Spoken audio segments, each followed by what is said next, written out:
নমস্কার বন্ধুরা, দীপাস কিচেনে আপনাদের সবাইকে স্বাগত। আজকে আমি ময়দা দিয়ে আর একটা সন্দেশ বানাবো, সেটাই আপনাদের সাথে শেয়ার করব। তো চলুন আমি কিভাবে বানাই দেখে নিই। এখানে আমি কিছুটা ঘি গলতে দিয়ে দিয়েছি, ময়দাটা দিয়ে দিচ্ছি।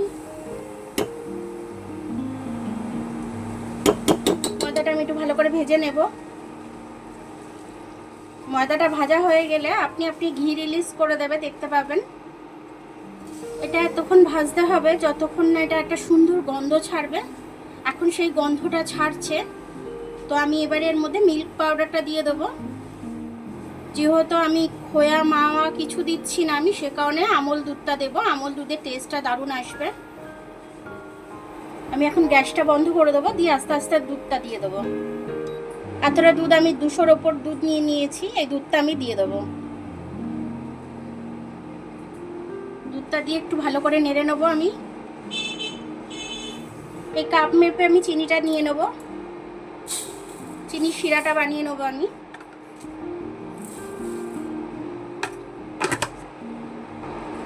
অল্প করে একটু জল দিয়ে দেবো আমি, তাহলে আমার শিরাটা তাড়াতাড়ি গলে যাবে। এখানে আমি একটু এলাচ থেতো করে রেখেছি, এলাচটা আমি চিনির মধ্যে দিয়ে দেবো। চিনির শিরাটা দেখুন চটচট করছে, এতেই হবে। হালকা তার হচ্ছে, হালকা তার, এতেই হবে, এর বেশি লাগবে না আমার। আমি এবার এই শিরাটা নামিয়ে নেব। আমি কিন্তু দুধের এটা বসিয়ে দিয়েছি। ময়দাটা দুধটা যেটা আমি মিশিয়ে রেখেছিলাম, এটার মধ্যে আমি কিছু আমের পাল্প রেখেছি। আমের পাল্পটা আমি মিক্সিতে করে রেখেছি, এটা আমি দিয়ে দেবো। হালকা একটু জল দিয়ে দিলাম আমি এটা ধুয়ে। এখন আমের সিজন চলছে, সবাই আমেরই সবকিছু খেতে চাইছে, তার জন্য আমি আমেরই করছি এটা সন্দেশটা। আমি চিনির শিরাটা দিয়ে দেবো। এবারে আমি চিনির শিরাটা দিয়ে দিলাম। চিনির শিরাটা দিয়ে আমি আরো ভালো করে মিশিয়ে নেব। একটু ম্যাঙ্গো ফুড কালার দিয়ে দিচ্ছি আমি, এর মধ্যে একটু সেন্ট দিয়ে দিচ্ছি আমের সেন্ট একটু দিয়ে দিলাম আমি। খুব সুন্দর সেন্টটা ছাড়ছে আমের।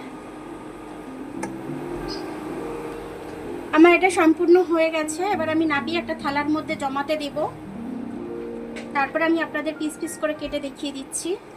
এই থালাটার মধ্যে একটু ঘি গ্রিস করে নিচ্ছি আমি। এই থালাটার মধ্যে আমি জমাবো, সে কারণে এই থালাটার মধ্যে কিছু ড্রাই ফ্রুট সাজিয়ে নিয়েছি আমি।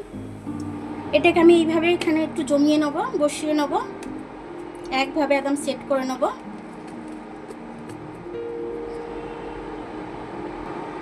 এবার এটা আমি ঠান্ডা করতে দেব, ঠান্ডা করে তারপর দেখাচ্ছি আমি। বরফিটা এবার আমি কেটে নেব। আমি চৌকো শেপে কেটে নিচ্ছি। এবার আমি তুলে দেখাচ্ছি আপনাদেরকে। একদম নরম সফট হয়েছে এটা, কিন্তু আমি একটা তুলে দেখিয়ে ভেঙে দেখাচ্ছি। দেখুন একদম নরম সফট, মুখে দিলেই মিলিয়ে যাবে একদম। এরকম ভাবে আপনারা করবেন, বাড়িতে বাচ্চাদেরকে দেবেন, আপনারাও খাবেন, খুব ভালো লাগবে। এরকম ভাবে এটা করে আপনারা খাবেন, খেয়ে কমেন্টস করে আমাকে জানাবেন যে আপনাদের কেমন লাগলো। আমার ভিডিওটা দেখার জন্য অনেক অনেক ধন্যবাদ। আমার ভিডিওটা যদি আপনাদের পছন্দ হয়, লাইক সাবস্ক্রাইব বেল আইকনটা একটু টিপে দেবেন। আর যদি ফেসবুক থেকে দেখেন, লাইক আর ফলোটা একটু করে দেবেন। আবার কাল দেখা হবে নতুন রেসিপির সাথে। ততক্ষণ আপনারা ভালো থাকবেন, আমি আসছি।